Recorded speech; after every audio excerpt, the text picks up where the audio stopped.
দেওয়ার প্ররোচনার অভিযোগ করেছেন, তার ভাইয়ের স্ত্রী খড়দা থানাতে অভিযোগ দায়ের করেছেন।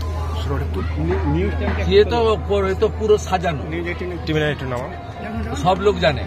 এখন 7ই ফেব্রুয়ারি পর্যন্ত গাছ থেকে পড়ে গেলে, বাজ পড়ে মারা গেলেও এসব করবে। 12টা রাজ্যে এবং কেন্দ্রশাসিত অঞ্চলে হচ্ছে, কারো চুলকাচ্ছে না, পিসিআর ভাইপোর চুলকাচ্ছে। এটা তো নতুন নয়, ভাইপোর তো তখন জন্ম হয়েছে কিনা জানি না। 2002 সালে তো SIR হয়েছে, 26 লক্ষ ভোটার বাদ গেছে। তাই মৃত ভোটার, ভুয়া ভোটার বাংলাদেশের মুসলমান পশ্চিমবঙ্গে থাকবে কেন? Detect, delete and deport. একটাও বাংলাদেশি মুসলমান অনুপ্রবেশকারীকে পশ্চিমবঙ্গে রাখা হবে না। কান খুলে যত পারেন চিল্লার সারাদিন ঘেউ ঘেউ করুন, কোনো অসুবিধা নেই, পরিষ্কার কথা। বিহারেও করেছিলেন, কোনো লাভ হয়নি, কোনো লাভ হয়নি।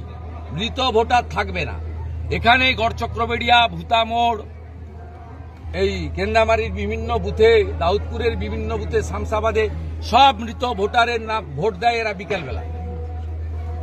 কোন হিন্দু বুথে হয় না, এরা করে এখানে।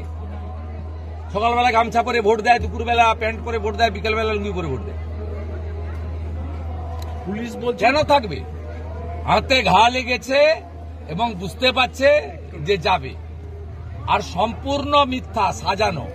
ওই হাতের অক্ষরও ওনার নয়। এদের যদি জম থাকে ওই চিঠিটা সেন্ট্রাল ফরেন্সিক ল্যাবে পাঠায়। পুলিশ বলছে ফরেন্সিক হবে চিঠিটা। ও রাজ্য সরকারের ফরেন্সিক, ও সব পিসির বানানো। এখানে কি হয় ফরেন্সিক জানে। সেন্ট্রাল ফরেন্সিক ল্যাবে হোক এবং হাইকোর্টের তত্ত্বাবধানে। বলছি দাদা, একজন তাহলে দুধ কা দুধ, পানি কা পানি হয়ে যাবে। বলছি দাদা, একজন